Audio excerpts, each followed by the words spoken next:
Hello मेरे प्यारे बच्चों, कैसे हैं आप लोग? You guys are watching me on the YouTube platform of Angstrom classes. This is me Rajiv Raj, आप सबका बायोलॉजी टीचर. एंड जैसा कि आप लोग देख पा रहे हैं, ये क्लास 7th का अडोलेसेंस चैप्टर का लेक्चर होने वाला है. इसके पहले मैंने एक लेक्चर इस पर्टिकुलर चैप्टर में दिया है जिसमें सेकेंडरी सेक्सुअल कैरेक्टर्स के बारे में, अडोलेसेंस के बारे में, प्यूबर्टी के बारे में, इन सब के बारे में मैंने डिस्कस करा है. ठीक है, तो जो कोई भी डायरेक्टली सेकेंड वाले लेक्चर को देख रहे हैं, मेक श्योर कि you should watch the first lecture of this chapter, then after आप इस पर्टिकुलर चैप्टर पे एंटर करो, सो दैट कि आपको चैप्टर अच्छे तरीके से समझ में आए. ठीक है, तो बिना कुछ देरी करते हुए हम लोग इस चैप्टर के आगे बढ़ते हैं. देखो, चैप्टर का जो नाम है वो नाम है अडोलेसेंस. अडोलेसेंस के बारे में लास्ट क्लास में मैंने बता रखा है. अडोलेसेंस क्या होता है? तो अडोलेसेंस एक पीरियड है. किसके किसके बीच का पीरियड है? तो एक पीरियड है जो कि किसके बीच का है? चाइल्डहुड और एडल्टहुड, इन दोनों हुड के बीच का जो पीरियड है, उसी पीरियड को अपने लोग क्या बोलते हैं बच्चा? अडोलेसेंस. ठीक है, अडोलेसेंस अमूमन 10 से 11-12 साल से 11-12 साल से मान लो स्टार्ट हुआ, 19-20 साल तक चलता है. ठीक है, तो ये जो पर्टिकुलर एज है, इसी एज ब्रैकेट में जो भी बच्चे आएंगे उन सारे बच्चों को अडोलेसेंट कहा जाएगा. क्या कहा जाएगा? अडोलेसेंट. हालांकि एक वर्ड इसके लिए और फेमस है, वो वाला वर्ड है टीनेज. कौन सा वर्ड है? टीनेज. ये क्या होता है? अगर आप मैथ्स में देखो तो जैसे 10 के बाद 11 के बाद 12 के बाद 13 14 15 16 17 18 और क्या 19. तो 13 से लेकर के 19 तक का जो एज ब्रैकेट होता है, इन सारे में लास्ट में, इन सारे नंबर्स के लास्ट में टीन आता है. तो टीन एज यानी कि 13 to 19 वाला जो एज ब्रैकेट है उसको टीनेज कहा जाता है. और कई सारे जगहों पे अडोलेसेंस जो है वो टीनेज के जैसा या टीनेज से रिजेंबल करता है. हालांकि अडोलेसेंस की शुरुआत एग्जैक्टली 13 साल में होता है, ये कहना गलत है, उससे पहले होता है. But teenage is a kind of, और आप क्या ऐसा कह सकते हो कि ये थोड़ा ज्यादा कॉमन वर्ड है जो हम लोग यूज करते हैं. ठीक है, तो ये अडोलेसेंस के बारे में. अडोलेसेंस में और क्या बताया था मैंने कि अडोलेसेंस जब हम लोग इस फेज में रहते हैं तो हमारे बॉडी में बहुत सारे चेंजेस देखने को मिलते हैं. सारे चेंजेस को सेकेंडरी सेक्सुअल कैरेक्टर्स कहा जाता है. मेल में कुछ अलग चेंजेस देखने को मिलता है, फीमेल में कुछ अलग चेंजेस देखने को मिलता है. कुछ चेंजेस मेल और फीमेल यानी बॉयज एंड गर्ल्स दोनों में कॉमन होता है. तो वो सारी चीजें हम लोग पढ़े थे. आज इस पर्टिकुलर लेक्चर को हम स्टार्ट करेंगे फीमेल के बॉडी में होने वाले एक चेंज के बारे में, जिस चेंज को कहा जाता है मेंस्ट्रुअल साइकिल. क्या कहा जाता है? Menstrual cycle. क्या है ये? तो पहली बात कि ये जो मेंस्ट्रुअल साइकिल है, ये मेंस्ट्रुअल साइकिल सिर्फ फीमेल्स में होता है. ह्यूमन के फीमेल्स में ही होता है, मेल्स में नहीं होता है. फर्स्ट बात ये. दूसरी बात कि ये जो मेंस्ट्रुअल साइकिल होता है वो इसी एडोलेसेंस वाले एज से स्टार्ट होता है.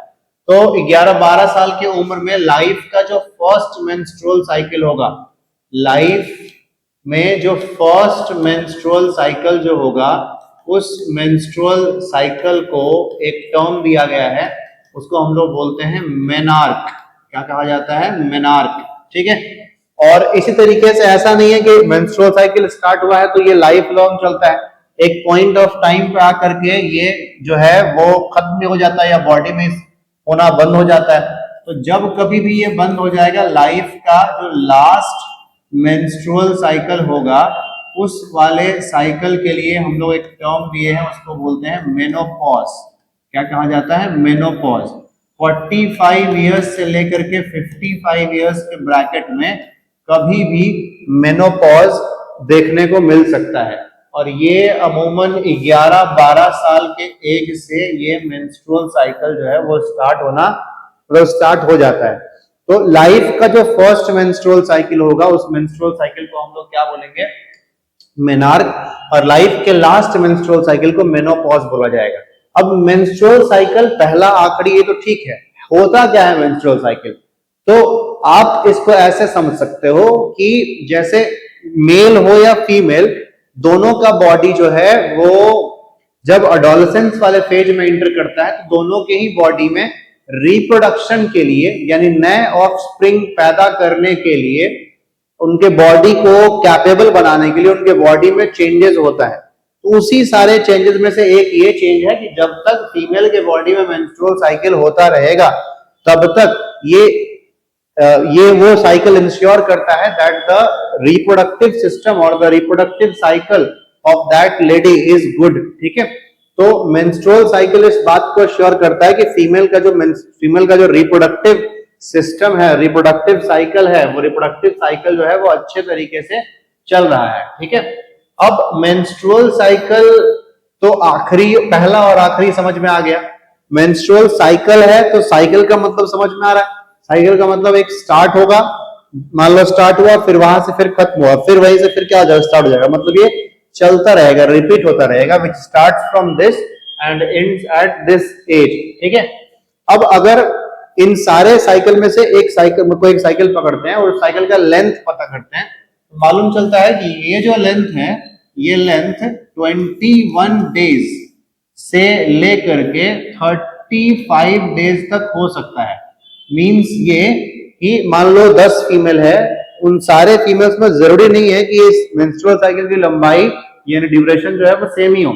किसी में 25 दिन का मेंस्ट्रुअल साइकिल हो सकता है, किसी में 28 दिन के मेंस्ट्रुअल साइकिल का लेंथ हो सकता है, किसी में 30 दिन का हो सकता है, किसी में 35 दिन का हो सकता है, किसी में 21 दिन का भी हो सकता है।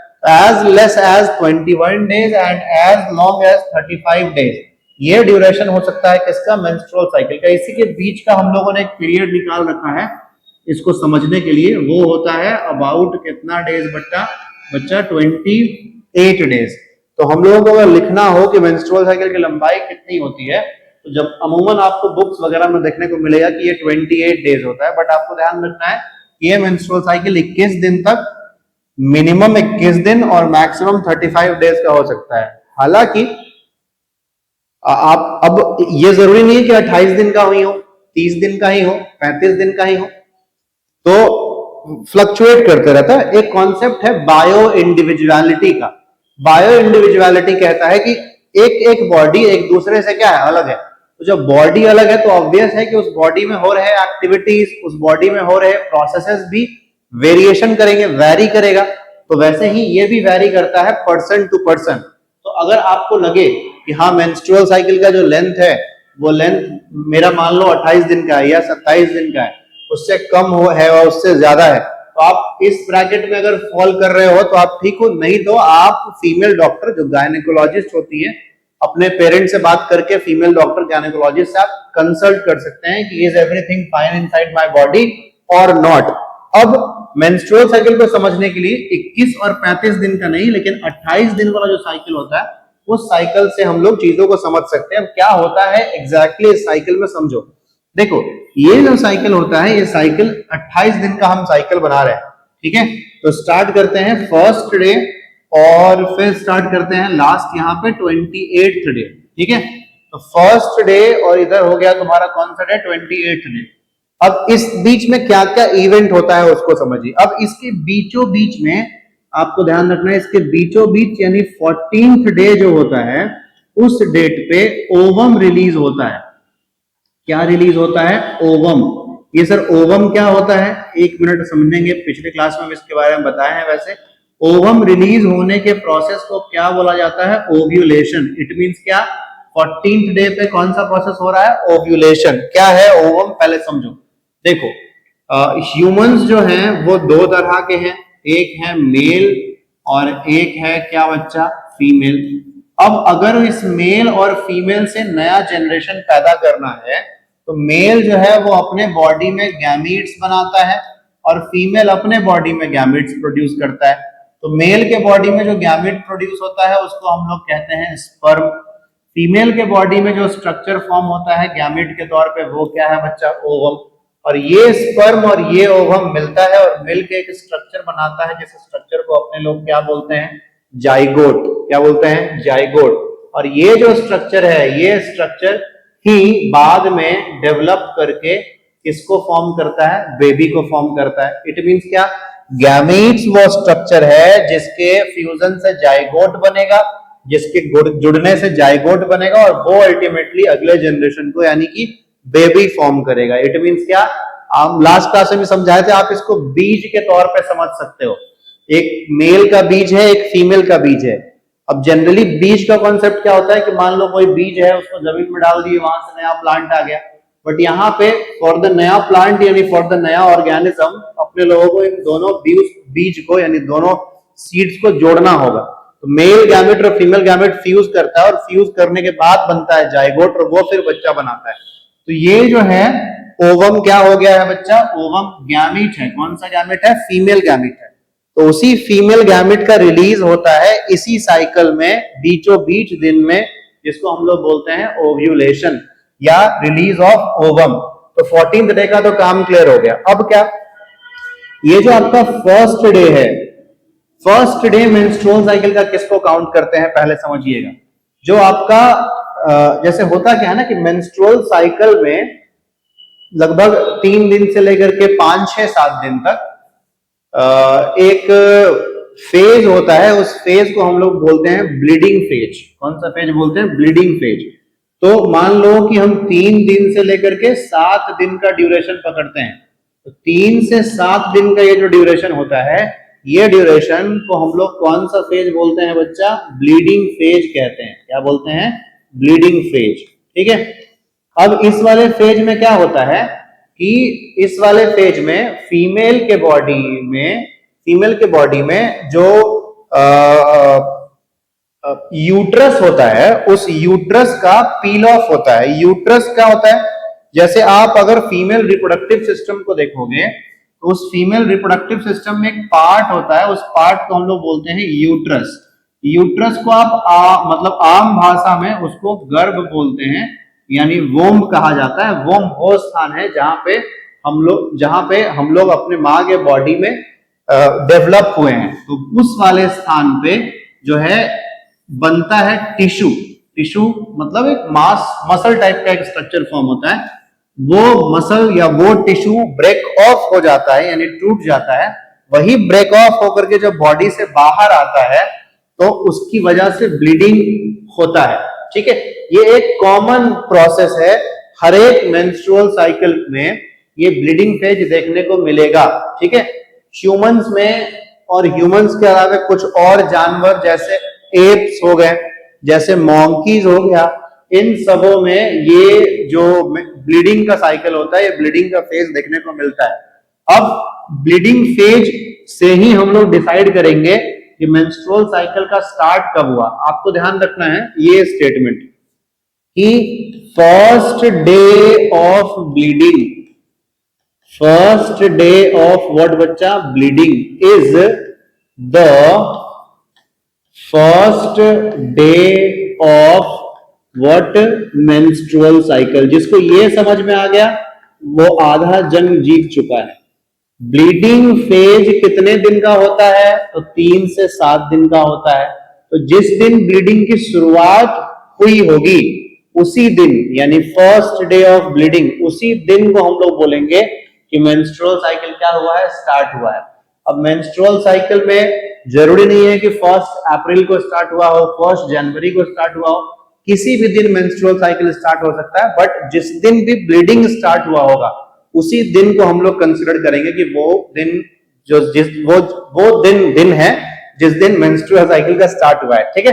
अब ये जो 7 दिन होता है मेंस्ट्रुअल साइकिल का जो मेंस्ट्रुअल साइकिल का जो पीरियड है, इस पीरियड में ब्लीडिंग फेज होता है। अब ये जो पर्टिकुलर फेज होता है, इस फेज में ब्लीडिंग क्यों हुआ वो हम यहां लिख देते हैं कि वो जो यूट्रस का वॉल बना है, यूटेराइन वॉल जो बना है, यानी कि जो गर्भ में जो वॉल बनता है वो वॉल पील ऑफ हो गया है।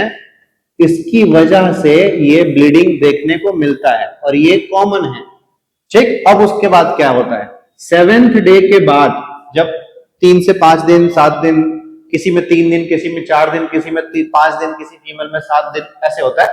तो इस फेज के बाद फिर क्या होता है कि उसी यूट्रस में जहां से ये पील ऑफ हुआ था उसी यूट्रस में वापस से ये मसल बनना स्टार्ट हो जाता है। ठीक है, क्यों बनता है आपको धीरे धीरे समझ में आएगा। तो ये वाला यानी कि 7th डे के बाद वही जो यूट्रस का वॉल था, वो यूट्रस का वॉल बनना क्या हो जाएगा, स्टार्ट हो जाएगा। यूट्रस वॉल फॉर्मेशन जो है वो रीस्टार्ट हो जाएगा, वापस से क्या हो जाएगा, स्टार्ट हो जाएगा। ठीक है, क्यों? क्योंकि उसके पहले जो वॉल बना हुआ था वो सारा वॉल क्या हो चुका है, पील ऑफ हो चुका है। तो अब यूट्रस के वॉल का फॉर्मेशन होगा 7th डे से लेकर के कंटिन्यू होते रहेगा, और इसी बीच में 14th डे पे ओवम का रिलीज होगा। अब ये वॉल बनता क्यों है, इस बात को समझो। ये वॉल इसलिए बन रहा है ताकि आपका बॉडी यानी जो फीमेल का बॉडी है वो फीमेल का बॉडी रेडी रहे, ताकि मेल गैमेट और फीमेल गैमेट जब फ्यूज करे और जब जाइगोट बनाए तो वो जाइगोट जब एम्ब्रियो में कन्वर्ट होगा तो वो एम्ब्रियो वहां पे जाकर के अटैच हो सके।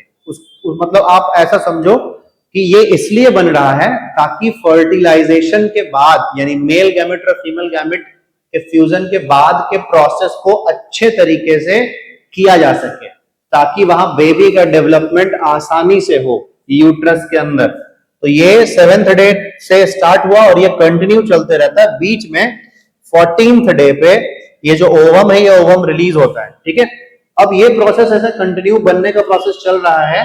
कौन से दिन तक चला, 23rd डे तक चला। कौन सा दिन तक चला, 23rd डे तक। क्या है 23rd डे स्पेशल, होता क्या है ना कि 14th डे को ओवम जो है वो रिलीज हुआ। वो स्पर्म का वेट कर रहा था कि स्पर्म आएगा और स्पर्म क्या करेगा, फ्यूज करेगा, फ्यूज करके जाइगोट बनाएगा, तभी ना ये यूट्रस का वॉल बन रहा है। जाइगोट बनेगा और उसके बाद के डेवलपमेंट में ही इसकी जरूरत है, नहीं तो इसकी जरूरत है ही नहीं। तो वो ओवम जो है वो स्पर्म का वेट कर रहा है, बट स्पर्म जो है वो इंटर नहीं किया, या फॉर दैट मैटर किसी भी तरीके से फर्टिलाइजेशन नहीं हुआ, यानी मेल गैमेट और फीमेल गैमेट फ्यूज नहीं किया, तो फिर तो इस वॉल की जरूरत है ही नहीं। तो फिर यही वॉल 23rd डे के बाद से जो है धीरे धीरे कमजोर होगा, और फिर लगभग 4-5 दिन बाद इतना ये वॉल कमजोर हो जाएगा कि ये अपने आप को यूट्रस के दीवार पे होल्ड नहीं कर पाएगा। उसकी वजह से फिर ये वापस से ये जो वॉल है ये वॉल पील ऑफ होकर के बॉडी के बाहर आ जाएगा। जैसे ही ये पील ऑफ हुआ वैसे ही ब्लीडिंग चालू होगा, और हम लोगों ने क्या पढ़ा है कि ब्लीडिंग चालू हुआ इसका मतलब क्या कि वो कौन सा दिन है बच्चा, मेंस्ट्रुअल साइकिल का शुरुआत है, यानी फर्स्ट डे है मेंस्ट्रुअल साइकिल का। ठीक है, तो ये बेसिक बात है, सिंपल तरीके से हम समझाने की इसको कोशिश किए हैं।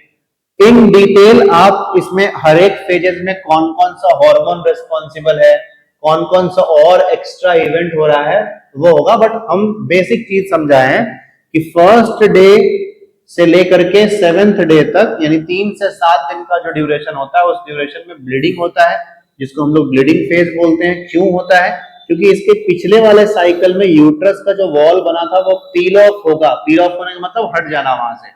अब ये पील ऑफ हो गया पूरी तरीके से, यूट्रस का वॉल अभी कंप्लीटली पील ऑफ हो गया, तो यूट्रस पूरा क्लीन है। उसके बाद क्या होगा, फिर से यूट्रस का वॉल बनेगा ताकि जो स्पर्म और ओवम जब फ्यूज करे तो उस जाइगोट को रहने के लिए प्रॉपर जगह मिला हुआ रहे, तो उसके लिए यूट्रस का वॉल बनता है। बीच में 14th डे को ओवम का रिलीज होता है। उस प्रोसेस को अपने लोग क्या बोलते हैं बच्चा, ओव्यूलेशन। और ये बनने का प्रोसेस अभी कंटिन्यू चल ही रहा है और ये 23rd डे तक चलेगा। अब क्यों 23rd डे ही स्पेसिफिक है, क्योंकि 14th डे को जब ओवम निकलता है तो ओवम वेट किया स्पर्म का, स्पर्म जब इंटर नहीं किया तो ओवम अपना कुछ समय बाद जो है ओवम का डेथ हो जाता है, और वही डेथ का मालूमात जो है वो 23rd डे को बॉडी को उसका मतलब एक्टिविटी पता चलता है। तो फिर उसके बाद बोलता है कि अब ओवम ही नहीं रहा, तो डिस्पाइट की बॉडी के अंदर स्पर्म इंटर कर भी जाए तो फर्टिलाइजेशन तो होगा नहीं, और फर्टिलाइजेशन नहीं होगा तो ऑब्वियस है कि बेबी का फॉर्मेशन नहीं होगा, तो जरूरत ही नहीं है। अब जरूरत ही नहीं है तो ये यूट्रस का वॉल वापस से क्या हो जाएगा, पील ऑफ हो जाएगा, और फिर 3-4-5 दिन बाद जब पील ऑफ होगा तो फिर से नेक्स्ट मेंस्ट्रुअल साइकिल क्या हो जाएगा, स्टार्ट हो जाएगा। ठीक है, अब इसमें से आपको याद क्या रखना, वैसे तो पूरा याद रखना तो बहुत अच्छी बात है, लेकिन क्या याद रखना एकदम मैंडेटरी है। मैंडेटरी ये है कि मेंस्ट्रुअल साइकिल जो है वो उसमें आपको एक टर्म याद रखना मैंडेटरी है, कौन सा बच्चा? Menarche. Menarche is what? First menstrual cycle of the life. दूसरा याद रखना है menopause, last menstrual cycle of the life.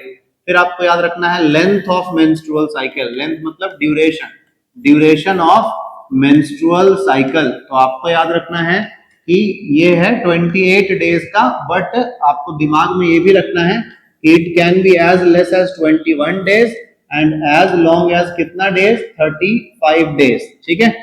फिर और क्या याद रखना है? याद रखना है कि जो ब्लीडिंग का फेज होता है, जो ब्लीडिंग का फेज होता है, वो फेज याद रखना है आपको कि वो फेज होता है लगभग 3 दिन से लेकर के कितना दिन तक? 7 दिन तक। ठीक है। अब ये जब इस फेज में जब ब्लीडिंग होता है तो सैनिटरी पैड्स की रिक्वायरमेंट होती है।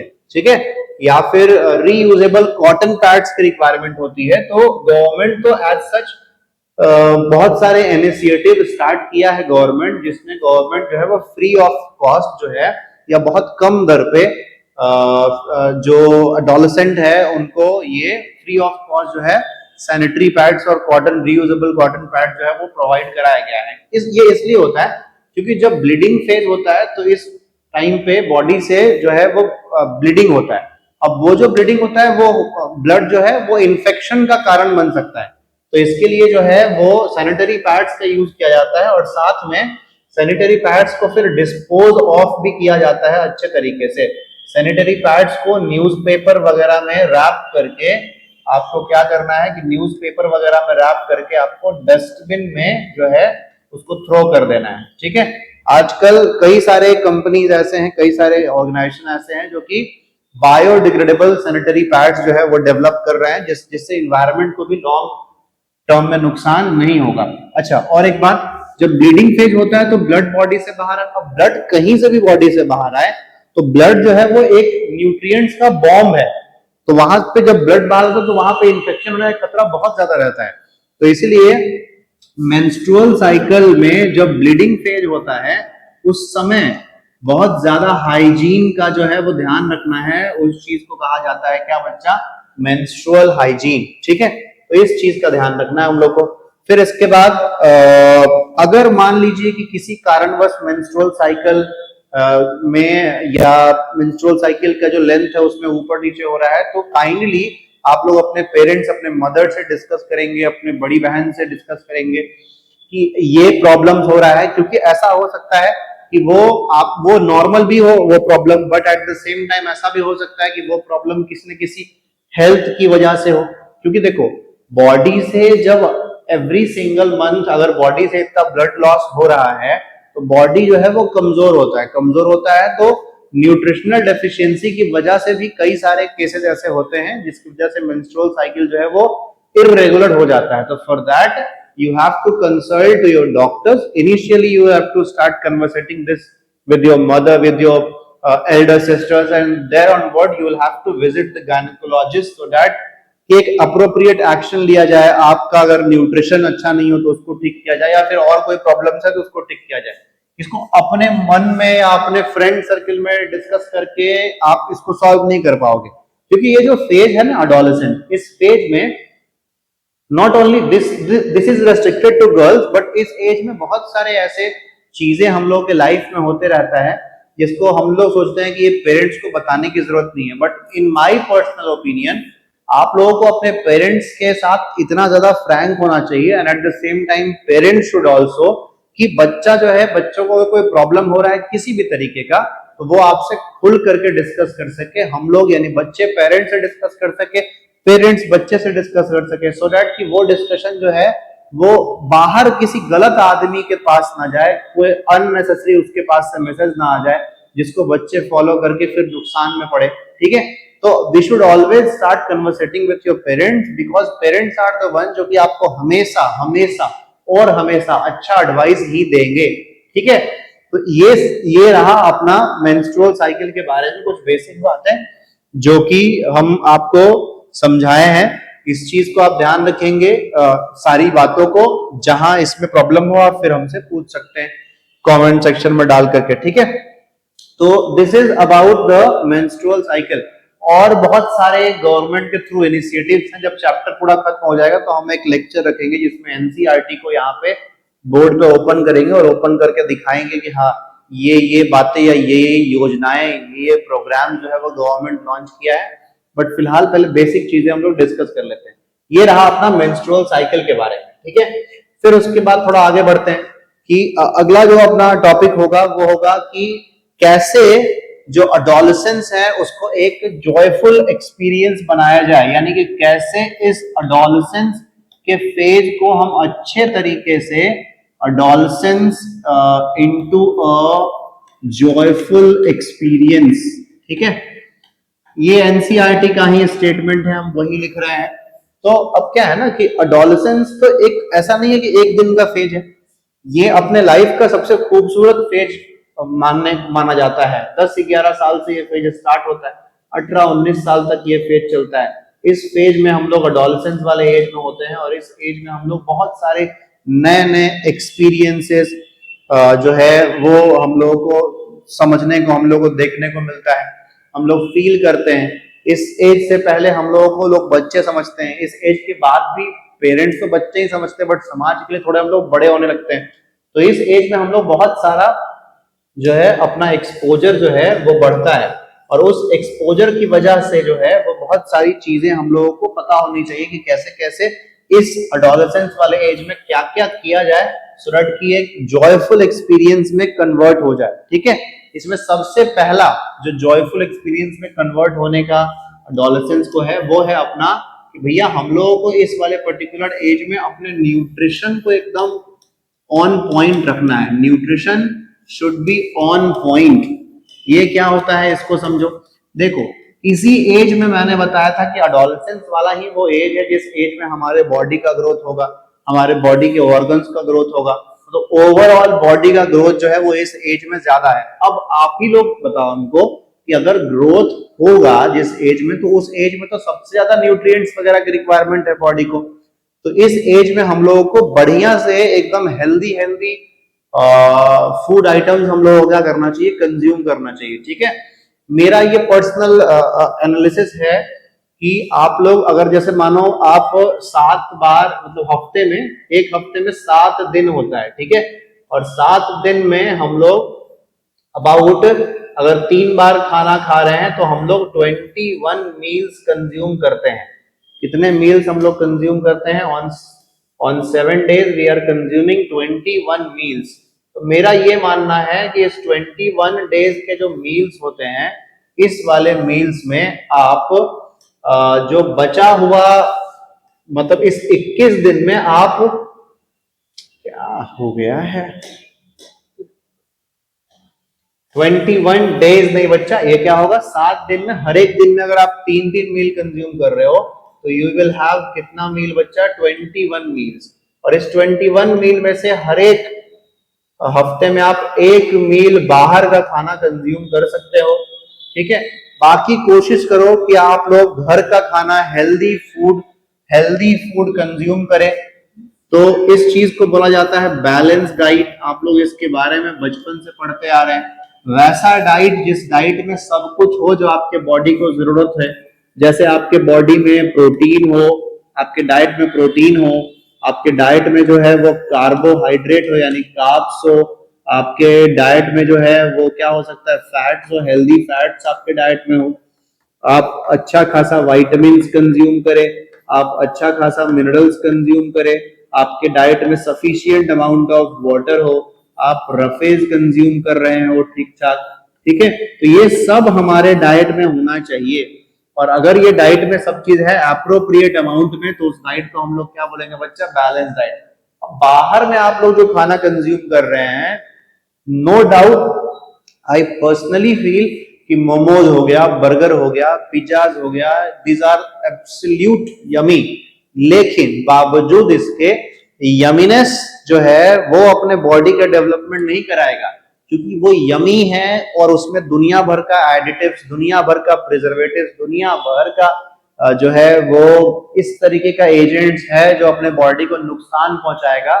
जबकि हम लोग इस पर्टिकुलर एज में अपने बॉडी को बेहतर से बेहतर चीज प्रोवाइड करेंगे, तब जाकर के हमारा बॉडी जो है वो बहुत अच्छा डेवलप करेगा, ठीक है। क्योंकि हम लोगों ने पढ़ा है कि healthy body is the place where a healthy mind can develop, ठीक है। एक शरीर, एक स्वस्थ शरीर में ही एक स्वस्थ मस्तिष्क का विकास होता है। तो दिमाग का डेवलपमेंट करने से पहले अपने लोग किसका डेवलपमेंट करेंगे? बॉडी का। And that development should be through nutrition. अच्छा अच्छा डाइट खाइए, होल फूड कंज्यूम करो, रोटी खाओ, सब्जी खाओ, फ्रूट्स खाओ, वेजिटेबल्स खाओ, दूध खाओ, पनीर खाओ, अंडा खाओ, मीट खाओ, ये सब कंज्यूम करो। These are the real food जो आपके बॉडी को न्यूट्रिशन प्रोवाइड करेगा और इस एज में आपको ग्रो करने के लिए अच्छा जो है वो एक सिस्टम देगा, ताकि आपका बॉडी अच्छे तरीके से क्या हो सके? डेवलप हो सके। तो बैलेंस डाइट हम लोगों को कंज्यूम करना चाहिए, ठीक है। इस एज में अगर मान लीजिए कि आप इस एज में सफिशिएंट अमाउंट ऑफ न्यूट्रिएंट्स नहीं कंज्यूम कर रहे हैं, ज्यादा बाहर के खाने पर रिलाई कर रहे हैं या पैकेज फूड कंज्यूम कर रहे हैं, तो होगा क्या कि आपके बॉडी को जो वाइटल न्यूट्रिएंट्स है उन न्यूट्रिएंट्स की डेफिशिएंसी होगी। फिर आपका बॉडी जितना परफॉर्म करना चाहिए, जितना ग्रोथ होना चाहिए, वो नहीं होगा। और फिर बाद में आपको पछतावा होगा कि नहीं, जो सर बता रहे थे वो सही ही बता रहे थे, हमको एक कैसा डाइट कंज्यूम करना चाहिए? बैलेंस डाइट कंज्यूम करना चाहिए, ठीक है। तो ये अपना एक चीज है जिस तरीके सबसे पहले हम लोग अपने खाने को ठीक करें, क्योंकि खाना ठीक होगा तो बॉडी ठीक होगा, बॉडी ठीक होगा तो आराम से हम लोग जॉयफुली उस चीज को क्या कर सकते हैं? एंजॉय कर पाएंगे, ठीक है। नेक्स्ट जो इस मतलब नेक्स्ट जो चीज हम कर सकते हैं to make the adolescence a joyful experience, वो ये है कि हम लोग फिजिकल एक्टिविटी में अपने आप को एंगेज करें। कैसे एक्टिविटीज में? फिजिकल एक्टिविटीज में। जैसे आजकल के बच्चों का क्या सिनेरियो है कि they are more into indoor games and particularly games on their mobile phones, like Free Fire, like PUBG और पता नहीं क्या क्या है। तो जब हम लोग थे तो हम लोग बाहर आउटडोर गेम्स खेला करते थे, कबड्डी खेला करते थे, क्रिकेट खेला करते थे, फुटबॉल खेला करते थे। तो ये जो एक आउटडोर गेम्स है, ये आपके दिमाग को, वो आपके बॉडी को, इन सबको जितना ज्यादा डेवलप करता है, वो कभी भी किसी भी सिचुएशन में अगर आप कंपेयर करो ऑनलाइन से, ऑनलाइन गेमिंग से या इंडोर गेम से, they are not going to compare. Because आप जब आउटडोर गेम्स कंज्यूम करते हो तो आपका बॉडी जो है वो फिजिकल एक्टिविटी कर रहा है। Physical activity is something which is required for your body. अब आपका फिजिकल एक्टिविटी करोगे तो क्या होगा? आपका बॉडी जो है वो अच्छे तरीके से जो है आपके हार्ट हेल्थ को, आपके बॉडी में जो फैट्स है, आपके बॉडी के मेटाबॉलिज्म को बढ़ाता है। तो physical activity is very important, ठीक है। अब फिजिकल एक्टिविटी में आप बहुत कुछ कर सकते हो। फिजिकल एक्टिविटी में आपको मन कर रहा है तो आप रनिंग कर लो, आपको मन कर रहा है तो आप साइकिलिंग कर लो, आपको स्पोर्ट्स चूज कर लो। जैसे मान लो कि आप क्रिकेट खेल सकते हो, इंडिया में तो बहुत फेमस है, फुटबॉल खेलो, आप जो है वो टेनिस खेल सकते हो, किसी भी तरीके के आप गेम जो है वो खेलो। फिजिकल एक्टिविटी में अपने आप को एंगेज करो। At least 1 hour every single day आप फिजिकल एक्टिविटी में अपने आप को एंगेज कर सकते हो। हालांकि जो प्रेजेंट सिचुएशन है बच्चों के साथ, कि बच्चे जो हैं वो सुबह 6 बजे से 2 बजे तक स्कूल में बिजी रहते हैं, फिर उसके बाद लगभग 4-5 बजे से 6-7 बजे तक जो है वो कोचिंग में बिजी रहते हैं, और फिर उसके बाद जो है उनके पास टाइम नहीं मिलता। बट कोशिश करो कि आप जो है इस टाइम को निकालें। ऑल्दो स्कूल्स में कई सारे स्कूल्स ऐसे होते हैं क्योंकि स्कूल्स में ही गेम्स जो है वो लोग एक आध पीरियड कराते हैं, तो वो थोड़ा अच्छा होता है। जो बॉडी में फिजिकल एक्टिविटी जो आप करोगे उस टाइम पे, तो आपका बॉडी जो है वो हेल्दी रहेगा। कभी भी हेजिटेट नहीं करो फिजिकल एक्टिविटी करने से। जितना ज्यादा फिजिकल एक्टिविटी करोगे आप उतना ज्यादा जो है वो अपने एडोलेसेंस को एंजॉय करोगे। Because these are the memories जो आप बनाओगे, वो आपको प्रेशर झेलना सिखाएगा। जैसे मान लो क्रिकेट खेल रहे हो आप, let's say you are the captain और let's say you are the bowler of the team, तो आप क्या कर रहे हो? You are handling the pressure, you are handling the situation. यही तो एक्सपीरियंस है, यही तो एक्सपीरियंस हम लोग को करना है, जो कि हम लोग को बाहर ऐसे फ्यूचर में हेल्प करेगा। लेट्स से कि क्रिकेट आप खेल रहे हो, क्रिकेट से फिर आप किसी कंपनी में चले जाओगे, if you are given a particular role कि आपको ये पूरे टीम को हैंडल करना है और आप उसको हैंडल कर, तो वो एक्सपीरियंस जो आप स्कूल में सीखे हो, स्पोर्ट्स में सीखे हो, वही एक्सपीरियंस को तो वहां रेप्लिकेट करके आप वहां भी एक्सेल कर सकते हो। तो फिजिकल एक्टिविटी करना is very important. Physical activity से अपना हार्ट हेल्थ, अपना ब्रेन हेल्थ, अपने बॉडी का ओवरऑल हेल्थ जो है वो क्या होता है? अच्छा होता है, ठीक है।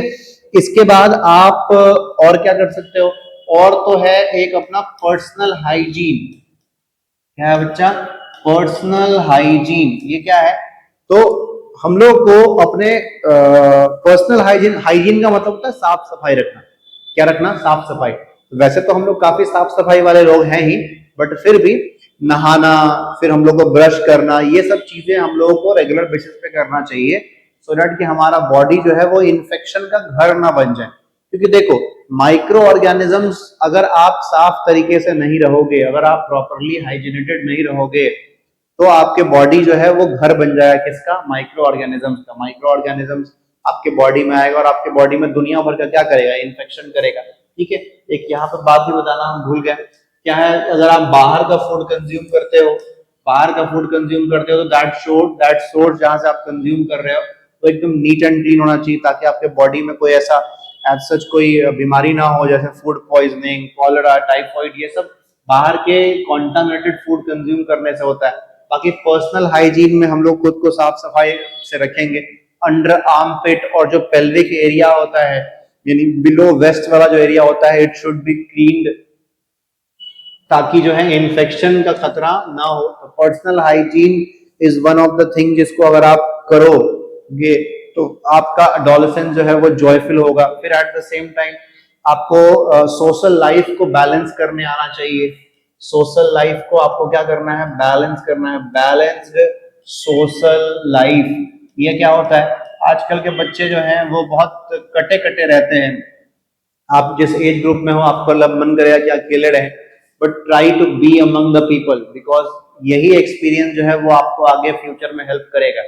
जब आप लोगों के साथ रहोगे तो लोगों को समझोगे क्या कहते हैं, क्या गलत है, क्या सही। That temperament that you will have develop, you will develop during the social life. तो ये जो है आपको ओवरऑल जो है वो नर्चर करेगा, ओवरऑल जो है आपको डेवलप करेगा। तो एक सोशल लाइफ होना बहुत जरूरी है, फ्रेंड सर्कल होना जरूरी है। फ्रेंड सर्कल में अच्छा अच्छा चीजों के बारे में हम लोग डिस्कस कर रहे हैं, अपने एम्बिशंस के बारे में डिस्कस कर रहे हैं, आगे करियर में क्या करना है इसके बारे में डिस्कस कर रहे हैं, स्पोर्ट्स के बारे में डिस्कस कर रहे हैं। These are the kind of thing जो कि हम लोग इस वाले पर्टिकुलर एज ग्रुप में डिस्कस करेंगे, जिससे हम लोग का सोशल लाइफ अच्छा होगा। अपने पेरेंट्स से इंटरेक्ट करो जितना एज मच पॉसिबल हो सकता है।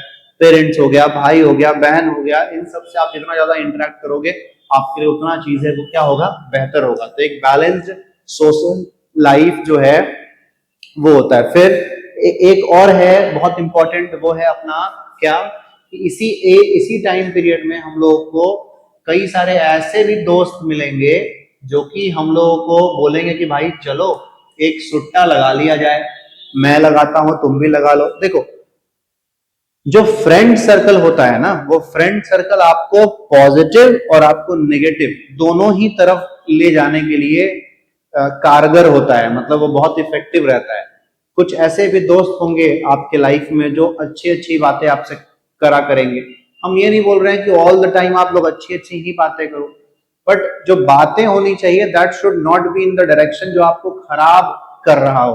कोई भी बात करो, स्पोर्ट्स रिलेटेड ही बात कर रहे हैं, पढ़ाई रिलेटेड ही बात कर रहे हैं, जरूरी नहीं है कि आप ऑल द टाइम पढ़ाई रिलेटेड ही बात करो, बट चीजें ऐसी डिस्कस होना चाहिए जो कि प्रोडक्टिव हो, लाइफ में उसका कोई यूज हो। बट कुछ लोग ऐसे होते हैं, जैसे मान लो कि मेरे ही फ्रेंड सर्कल में अगर कुछ लोग हैं, तो मान लो अगर कोई सिगरेट कंज्यूम कर रहे हैं या फिर अल्कोहल कंज्यूम कर रहे हैं, तो अभी भी हम जिस एज ग्रुप में है उस एज ग्रुप में भी लोग जो है आपको परसुएट करते हैं कि लो पियो, क्या दिक्कत है, एक पीने में कोई प्रॉब्लम नहीं है। आप लोग भी जिस एज ग्रुप में होंगे, इस एज ग्रुप में कुछ बच्चे ऐसे होंगे जो ये सब कंज्यूम करते हैं, तो आपको उन सब से क्या रखना है? दूर रहना है। You have that kind of self control, क्योंकि अगर इससे कुछ अच्छा हो पाता तब तो हम भी बता रहे होते कि चलो भाई पियो सिगरेट, कोई दिक्कत वाली बात नहीं है, पियो शराब, कोई दिक्कत वाली बात नहीं है। बट होता ही नहीं है इससे अच्छा। सिगरेट हो गया, शराब हो गया, किसी भी तरीके का नशा अगर आप इस एज में उसको अवॉइड कर रहे हो तो आप अपने अंदर एक सेल्फ कंट्रोल डेवलप कर रहे हो, और वो आपको फ्यूचर में बहुत हेल्प करेगा। क्योंकि देखो, नशा जो है इन एनी फॉर्म, नशा वर्ड ही है addiction. Addiction is never going to give you benefit, rather ये हमेशा आपको डिप्राइव करेगा, ये हमेशा आपको नीचे की तरफ धक्का देगा। ठीक है, तो आपको ड्रग्स वगैरह या फिर इन सब चीजों से क्या रहना है बच्चा, अपने आप को दूर रखना है, ताकि आप जो है वो इस अडोलेसेंस वाले फेज को प्रॉपर तरीके से एंजॉय कर सके। नशा किस चीज का होना चाहिए इस एज में? नशा होना चाहिए कि चलो भाई आज 10 किलोमीटर दौड़ गया, कल 11 किलोमीटर दौड़ना है, कल 15 किलोमीटर दौड़ना है, ये नशा होना चाहिए। ये नशा हुआ कि आज 2 घंटा पढ़े, कल 3 घंटा पढ़ेंगे, परसों 4 घंटा पढ़ेंगे, ये नशा होना चाहिए।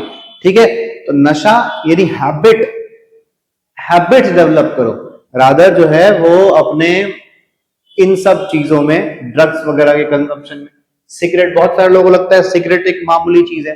अब आप सिगरेट, आप एक नशा कंज्यूम करोगे सिगरेट से, फिर कुछ दिन बाद अल्कोहल करोगे, कुछ दिन बाद कुछ और करोगे, तो शुरुआत ही नहीं करना है हम लोग को अपने लाइफ में, हम लोग को स्टार्ट ही नहीं करना है इन सब चीजों को, ताकि बाद में ये धीरे धीरे और बढ़ करके और ज्यादा बड़ा विशाल रूप न ले ले, जो हमारे बॉडी, हमारे लाइफ, हमारे पेरेंट्स के लाइफ को पूरी तरीके से खत्म कर दे। क्योंकि बहुत सारे लोग बर्बाद होते हैं इस चक्कर में। ठीक है, तो आई होप कि ये पांचों टॉपिक आपको समझ में आया हो, किस तरीके से हम लोग अपने लाइफ जो है एडोलेसेंस वाले पीरियड को फुल तरीके से एंजॉय कर सकते हैं।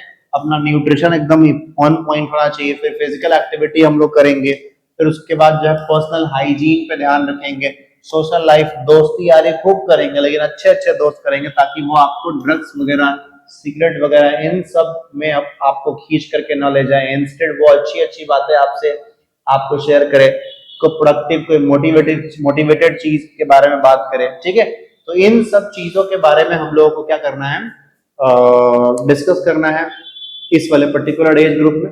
और किसी भी तरीके का अगर इस तरीके के कोई लोग अगर दिखते हैं जो आपको फोर्स ही कर रहे हैं फोर्सफुली, तो काइंडली टेल योर पेरेंट्स कि इस तरह का इंसिडेंट आपके साथ होता है।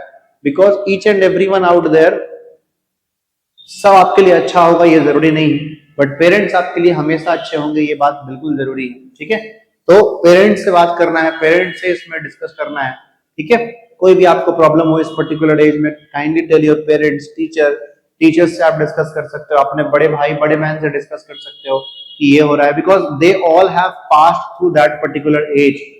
ठीक है, तो उनको ज्यादा एक्सपीरियंस है, तो आपको एक्सपीरियंस शेयर करेंगे। किसी भी तरह का प्रॉब्लम हो तो डेफिनेटली आप लोग जो है डिस्कस कर सकते हैं।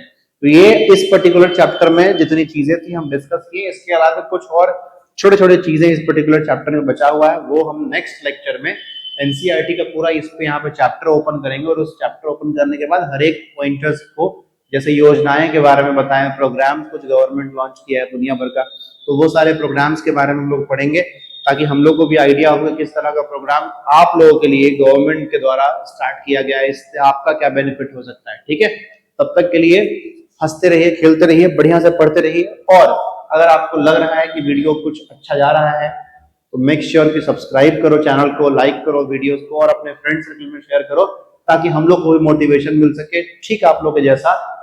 ठीक है, चलिए, थैंक यू एवरीवन।